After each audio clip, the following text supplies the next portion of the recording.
À 89 ans, Robert Redford parle enfin de Paul Newman. Robert Redford est né Charles Robert Redford Jr. le 18 août 1936 à Santa Monica, Californie.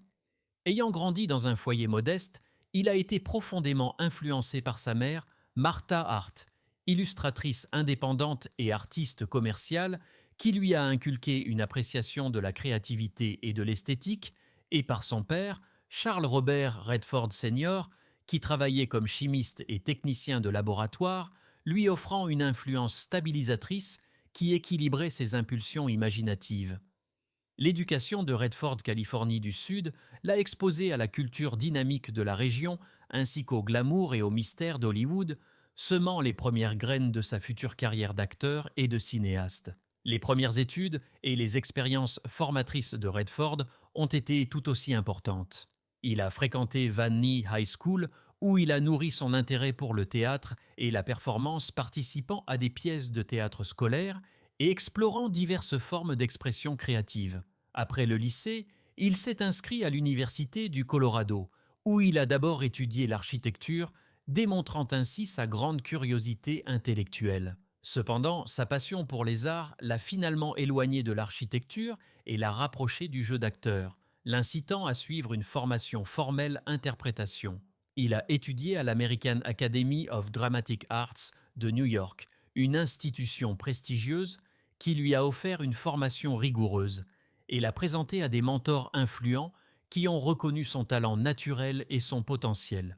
La carrière d'acteur de Redford a décollé à la fin des années 1950 et au début des années 1960 avec des apparitions à la télévision et de petits rôles au cinéma. Cependant, c'est à la fin des années 1960 et 1970 qu'il est devenu une véritable icône hollywoodienne. Son rôle décisif dans Butch Cassidy et le Kid, 1969, aux côtés de Paul Newman, a captivé l'imagination du public, cimentant son image d'acteur principal charismatique avec un mélange de charme rustique et d'élégance sophistiquée. L'interprétation du Kid par Redford a non seulement été saluée par la critique, mais a également eu une influence culturelle, représentant un nouveau type de héros américain, à la fois rebelle, introspectif et charismatique. Ses rôles ultérieurs dans des films comme L'Arnaque, 1973, Les Hommes du Président, 1976 et Out of Africa, 1945, ont encore démontré son talent d'acteur, mettant en valeur sa capacité à incarner des personnages complexes et multidimensionnels et à naviguer dans divers genres, de l'action et du drame à la romance et au thriller politique. Au-delà du jeu d'acteur, Robert Redford est célébré comme un cinéaste visionnaire et un défenseur du cinéma indépendant. 1980, il a fondé le Sundance Institute, une organisation à but non lucratif dédiée à soutenir les cinéastes indépendants et à nourrir de nouveaux talents. Cette initiative a donné naissance au Festival du film de Sundance, qui est devenu la principale plateforme pour les films indépendants dans le monde entier, lançant la carrière d'innombrables réalisateurs, acteurs et écrivains. L'engagement de Redford envers la liberté créative et l'innovation narrative a transformé le paysage du cinéma américain, garantissant que les voix émergentes puissent remettre question les récits conventionnels et apporter des perspectives uniques au public. Plus de son travail à Sundance, Redford a réalisé et produit plusieurs films acclamés, dont Des gens comme les autres, 1980, qui a remporté l'Oscar du meilleur film et lui a valu une nomination pour le meilleur réalisateur, solidifiant sa réputation d'artiste capable de façonner à la fois des histoires captivantes et l'industrie elle-même.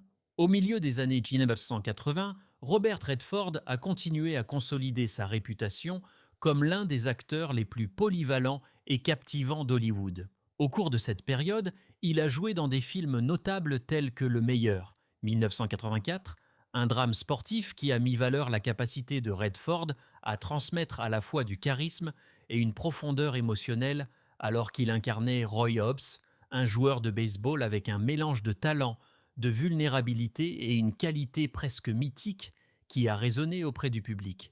À peu près à la même époque, il est apparu dans Out of Africa, 1985, l'épopée romantique grandiose basée sur les mémoires de Karen Bixon, qui a démontré la capacité de Redford à incarner des personnages complexes dans le cadre d'une narration riche et pittoresque.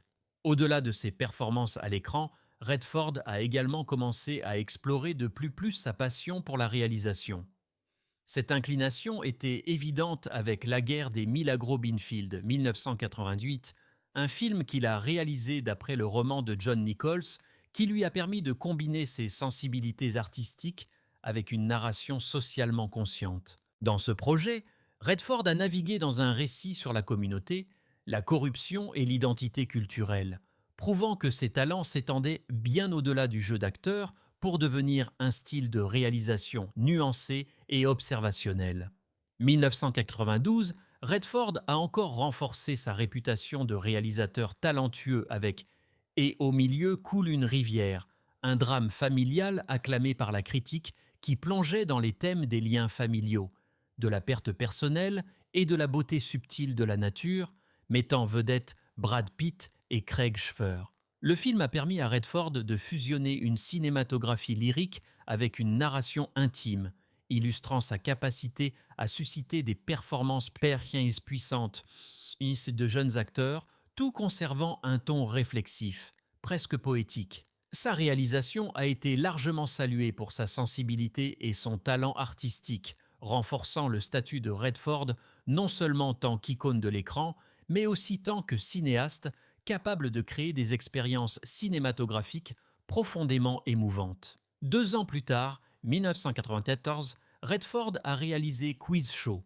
un projet qui reflétait son vif intérêt pour l'histoire américaine et l'ambiguïté morale.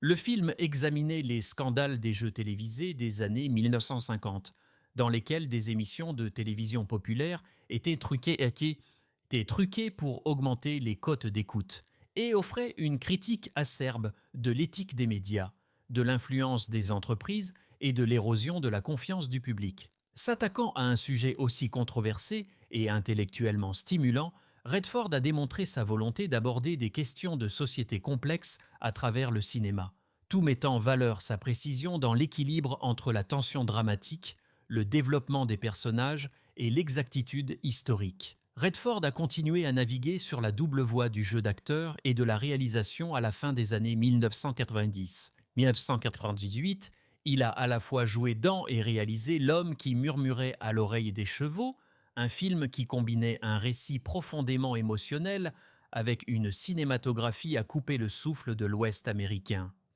L'histoire centrée sur la guérison, tant humaine qu'équine, a permis à Redford d'explorer les thèmes du traumatisme, du rétablissement et du pouvoir réparateur de la nature. Son travail sur ce projet a mis évidence sa capacité unique à se diriger lui-même, tout maintenant la cohérence narrative et l'authenticité émotionnelle, consolidant ainsi sa réputation de cinéaste d'une perspicacité et d'une sensibilité exceptionnelles. Dans les années 2000, Redford est resté actif devant et derrière la caméra. Il a joué dans le drame politique Lions et Agneau 2007, incarnant un professeur d'université dans une histoire qui examinait les intersections de la politique, des médias et de la responsabilité personnelle. Tout jouant dans ce projet, Redford a continué à démontrer son charisme et son sérieux durable. 2011, il est revenu à la réalisation avec Le Conspirateur, un drame historique axé sur Mary Surratt et les conséquences de l'assassinat d'Abraham Lincoln, reflétant son intérêt durable pour la complexité morale, la justice et les récits historiques. L'année suivante, il a combiné à nouveau ses 2 talents dans Sous surveillance, 2012, un film mettant en vedette Shia LaBeouf, dans lequel Redford a à la fois réalisé et joué, naviguant avec habileté dans les thèmes de l'activisme politique, du secret et de la responsabilité personnelle, et prouvant que même après des décennies de carrière, il restait une force dynamique et multiforme à Hollywood. Le 9 août 1958, Robert Redford a épousé Lola Van Wagenen lors d'une cérémonie privée à Las Vegas, au Nevada, marquant le début d'un partenariat personnel long et complexe qui allait durer des décennies. Le choix de Las Vegas pour le mariage reflétait à la fois un désir d'intimité relative et la commodité pratique des installations de mariage de la ville, qui étaient déjà réputées pour leur efficacité et leur discrétion, même dans les années 1950. Pour célébrer avec la famille et les amis dans un cadre plus intime et traditionnel, une deuxième réception a eu lieu au domicile de la grand-mère de Lola le 12 septembre de la même année, permettant à leurs proches de participer à cette joyeuse occasion et de créer des souvenirs précieux. Ensemble, Redford et Van Wagenen ont eu 4 enfants, chacun ayant sa propre histoire de vie et son propre lien avec son père. Leur premier-né, Scott Anthony Redford, est arrivé le 1er septembre 1959, mais est décédé tragiquement à seulement 2 mois et demi, le 17 novembre 1959, raison du syndrome de la mort subite du nourrisson. Scott a été enterré au cimetière de Provo City à Provo, dans l'Utah, laissant une marque durable de chagrin et de tendresse sur la vie de Redford et de Van Wagenen. Leur deuxième enfant, Shona Jean Redford, née le 15 novembre 1960, est devenue une peintre talentueuse, démontrant une inclination créative qui reflétait les sensibilités artistiques de son père. Shona a ensuite épousé le journaliste et auteur Eric Schlosser, formant un partenariat enraciné dans l'engagement intellectuel et culturel. David James Redford, né le 5 mai 1962, a poursuivi une carrière dans l'écriture et la production cinématographique, suivant les traces de son père, contribuant au monde créatif derrière la caméra. Tragiquement, James est décédé le 16 octobre 2020, laissant derrière lui un héritage de narration et de dévouement artistique. Leur plus jeune enfant, Amy Hart Redford, née le 22 octobre 1970, a embrassé une carrière aux multiples facettes dans l'industrie du divertissement tant qu'actrice, réalisatrice et productrice, étendant ainsi l'influence de la famille Redford dans le cinéma et le théâtre. Ensemble, les Redford ont 7 petits-enfants, chacun représentant la continuation de la lignée familiale et l'héritage personnel et créatif de Robert Redford. Bien que Redford et Van Wagenen aient été profondément liés par leurs enfants et leurs expériences communes, leur relation amoureuse s'est progressivement estompée au fil des ans. Ni Redford ni Van Wagenen n'ont jamais confirmé publiquement une séparation ou un divorce formel, maintenant une position privée sur l'évolution de leur relation. Cependant, 1982, la chroniqueuse de divertissement Shirley Heder a rapporté que le couple était très séparé depuis un certain nombre d'années, indiquant que le mariage avait effectivement pris fin sur le plan personnel, même s'il n'avait pas été légalement finalisé. Près d'une décennie plus tard, le magazine Parade a reflété l'ambiguïté de leur statut matrimonial, déclarant en 1991 « Il n'est pas clair si le divorce a été finalisé », soulignant la vie privée et la discrétion durable du couple concernant les questions personnelles, malgré la notoriété publique de Redford. Le 11 juillet 2009, Robert Redford a entamé un nouveau chapitre de sa vie personnelle lorsqu'il a épousé sa compagne de longue date, Sybil Sagars, lors d'une cérémonie à l'hôtel Louis C. Jacob de Hambourg, Allemagne. Sagars, elle-même une artiste accomplie, avait emménagé avec Redford en 1996, partageant sa maison à Sundance, dans l'Utah, et devenant une partie intégrante de sa vie personnelle et créative. Leur union reflétait un partenariat mature, fondé sur le respect mutuel, des intérêts communs pour l'art et la culture, et une compréhension profonde de la vie de chacun, façonnée par des décennies d'expérience et de relations antérieures. Ce mariage, qui a eu lieu plus tard dans la vie de Redford, a souligné son désir durable de compagnie, d'amour et de stabilité, mettant davantage évidence la dimension humaine derrière son personnage public d'acteur, de réalisateur et de philanthrope légendaire.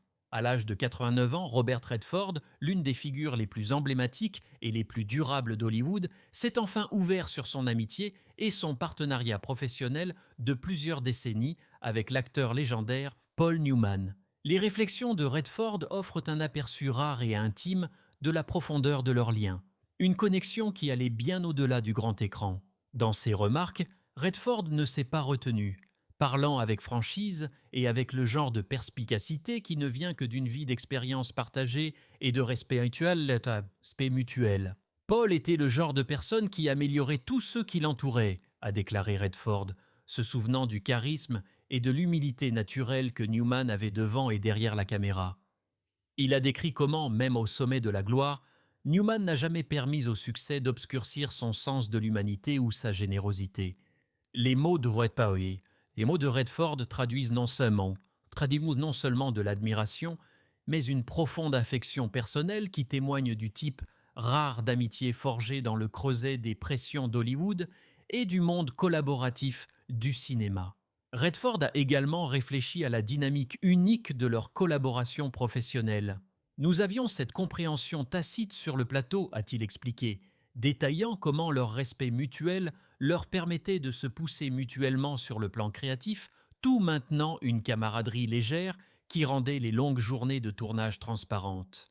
Il s'est souvenu des innombrables heures qu'ils ont passées à discuter des motivations des personnages, à improviser des scènes et à se mettre au défi mutuellement pour élever les performances, non pas pour les récompenses, mais par amour du métier lui-même. Ces souvenirs illustrent la profonde synergie artistique qui a fait de leur collaboration non seulement des succès commerciaux, mais aussi des œuvres vénérées par la critique. Au-delà du travail, Redford a parlé de l'impact personnel que Newman a eu sur sa vie. Il était plus qu'un ami. Il était comme un frère, a-t-il révélé, évoquant le soutien personnel, les conseils et l'encouragement discret qui ont défini leur relation de plusieurs décennies. Les mots de Redford suggèrent que leur lien était un mélange rare de camaraderie, de mentorat et de compréhension mutuelle, le genre d'amitié qui transcende les relations sociales ordinaires et laisse une marque durable sur la vie. Enfin, Redford a exprimé un sentiment de gratitude et de nostalgie, soulignant à quel point l'influence de Newman s'étendait bien au-delà de leur propre vie et carrière. Paul m'a appris que le succès se mesure à la gentillesse, à l'intégrité et à l'impact que vous avez sur les gens, a déclaré Redford, soulignant que l'héritage de Newman n'est pas seulement cinématographique, mais profondément humain. S'ouvrant à ce stade tardif de sa vie, Redford a offert aux fans, aux historiens et à ses collègues acteurs une fenêtre précieuse sur la vie de l'un des plus grands duos d'Hollywood, un témoignage d'amitié, de talent artistique et de respect durable, qui continue de résonner des décennies après leur première scène partagée.